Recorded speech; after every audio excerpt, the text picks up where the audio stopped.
In order to make the subject of 3 branches of government, checks and balances, separation of power more relatable, I start by telling a story. So there's this little boy that always gets in trouble. I don't know, what are we going to call that little boy? What's the name of the little boy who always gets in trouble? Never, not me. What's the name of the little boy? Steven. All right, it's always a Steven, right? It's always a Steven. So little Steven always gets in trouble. But one day, the mom gets a new couch delivered, and she is so excited about this new couch. She has this beautiful couch. It's beautiful white. It's brand new. I mean, she spent thousands of dollars on this couch, and she's so happy about this couch. But she knows Steven is probably going to do something, because that's how Steven always is. And she goes to her son, Steven, says, Steven, I got this brand new couch. We paid thousands of dollars for it. I don't want it ruined. Whatever you do, do not jump up and down on this couch like you did the other one. Do not jump up and down. I want you to sit there properly like a good young boy. Do not jump up and down. You got that, Steven? And Steven says, yes, Mom. And so next thing you know, Mom is in the kitchen cooking and everything else, and she looks over in the living room and she sees Steven, and what is Steven doing? Jumping up and down on the couch, and she is mad. She goes, Steven! She runs, and I told you, do not jump up and down on the couch. Do not jump up and down on the couch. I made the rule. The rule is you don't jump up and down on the couch, and now you're jumping down the couch. You broke the rule. Steven, wait till, someone raise their hand, wait till who gets home? Oh, yes, sir. Yeah, wait till your father gets home. The next thing you know, all day goes by, and finally Dad comes home. And the first thing Mom tells Dad is, you never could believe what Steven did today. He was jumping on the couch. I made the rule, don't jump on the couch, and he broke the rule. I need you to do something about it. I need you to back me up. And Dad's like, all right, I got it. Steven, come here. And next thing you know, Dad talks to Steven, takes Steven into the room. Dad takes off the belt, and he gives Steven a whooping. All right? Someone raise their hand. Who created the rule? No jumping up and down the couch. Who created the rule up and down? So Ryer, go ahead. Steven's mom created the rule. So the mom created the rule. But who actually enforced the rule? Who actually disciplined? The consequence, the discipline, and all that? Kingston. The dad did.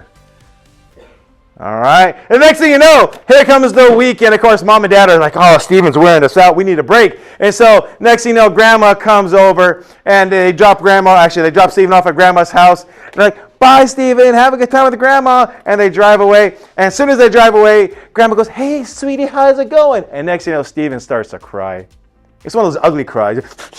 You know, snot's coming down his nose, and he's crying like crazy. And Grandma goes, oh, baby, what's wrong? What's wrong? Goes, my mom said no jumping up and down the couch, and my dad, he spanked me. And Grandma goes, oh, my poor little baby, I can't believe they did that to you. That is a stupid rule, and I can't believe your dad did that to you. Don't worry, I'll go ahead and talk to them when they get home. Someone raise your hand. Who created the rule? Who created the rule? Who created the rule? No jumping down the couch. Someone raise their hand.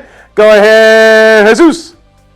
The mom created the rule. Next question is this. Who's the person that actually enforced the rule, though? And I kind of carried out the discipline. Go ahead, Ashley. The dad did. The dad did. And the last question is going to be this. Who's the person that said whether or not the rule was right or wrong? The grandma. So next thing you know, Mom and Dad come home. Grandma talks to Mom and Dad and said, this rule is wrong. They're like, all right, maybe we overreacted. And they took away the rule. We good? Here is the question. You got 3 people here. You got the mom, the dad. The mom that makes the rules, the dad that enforces the rules, and the grandmother that interprets the rules. Says whether or not the rules are right or wrong. So here's my question to you. You got 2 minutes. 2 minutes. Copy this down on the left-hand side. Just make it easy. Just write down, has the most power. Put that on the left-hand side. Has the most power. Put that on the left-hand side. And then right-hand side, answer that question. Out of those 3 people, who has the most power and why? You got 2 minutes. Make it happen.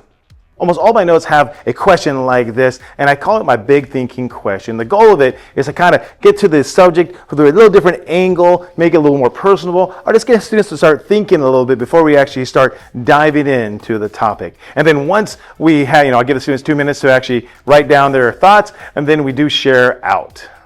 Here we go. Extra credit points. Who wouldn't mind sharing their answer for this one? Who has the most points or most power and why, Melanie? All right, so grandma has the most power because she ultimately was able to change the rule. All right. Someone else give me another answer. Give me another answer. Kingston? The grandma because she decides what's right and wrong. Yes, ma'am.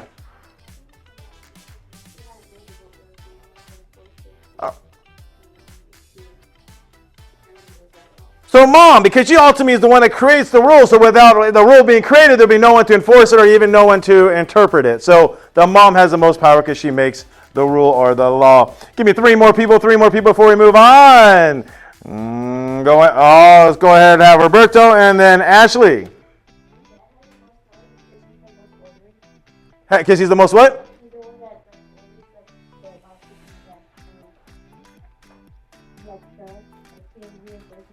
Perfect. So the dad is, because what's the point of having a rule if he can't enforce the rule, right?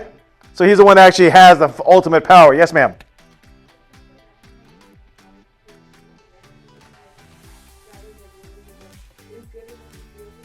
All right. So she's ultimately the one that decides, yeah, this good or not good. Anybody else wants some extra credit points? Going once, going twice. Here we go. So what I want you to think about, we're talking about checks and balances, separation of power. But here's what I want you to think about. Use this story as a reference, and to the reference being to the, someone raise your hand. When we talk about the United States government, we say there's how many branches of government? Someone think about the videos we saw. Go ahead, Soraya. 3 branches of government. Copy this down on the right-hand side.